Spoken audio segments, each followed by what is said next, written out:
At Phoenix Kiosk, customer satisfaction is our goal. Such is the case with this custom kiosk.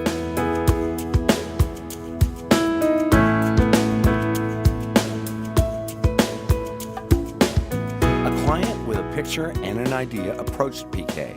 Our in-house 3D graphics department then created a concept design around PK's own variation of the dual-pitch kiosk.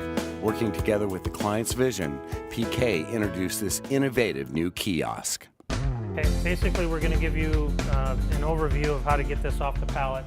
It is attached by 3 blocks on the bottom. Then it's got 6 latch mechanisms that join the 2 sides together, the 2 halves together. So the first thing that we have to do, there's a panel at the very top that's going to remove, and it's just Velcroed on.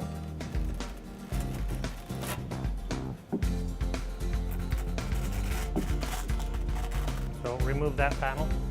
The top piece itself is attached by 2 screws that go from these halves up into the top just for transport. So we'll have to remove both of those screws.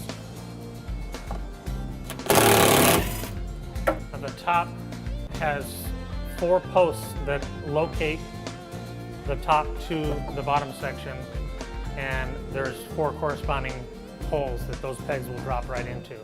So you just simply lift the top straight up and off. It's a little heavier on the back side, so have someone on the back and probably 2 people on the sides.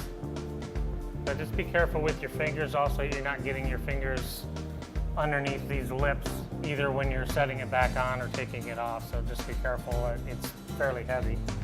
So we're just gonna kind of come straight up.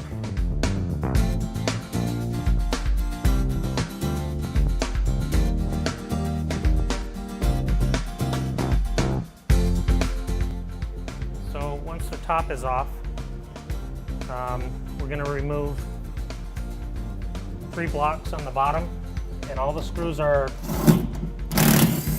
marked with a black circle around them. Okay, so all these screws are going to be marked that you need to remove from the 3 blocks. 1 in the back, 1 in the front, and 1 on the side. This block you do not remove. It's basically just for stability so this thing doesn't tip.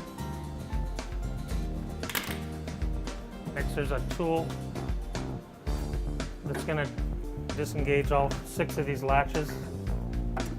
Put it in and turn it. There's 3 in the front, 3 in the back.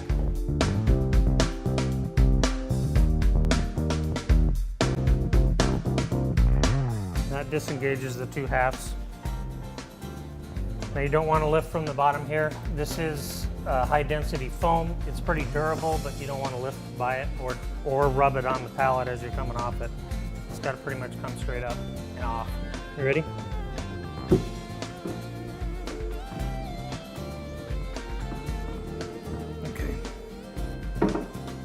So this block is a little shorter, so it wants to lean this way to be a little more stable. Just be careful that it doesn't tip over. Same thing with this side. You take all your screws out. And you're just going to lower the top back on. We'll get it there and then we can slide it just a little bit. So watch your fingers on the edges, don't have them underneath.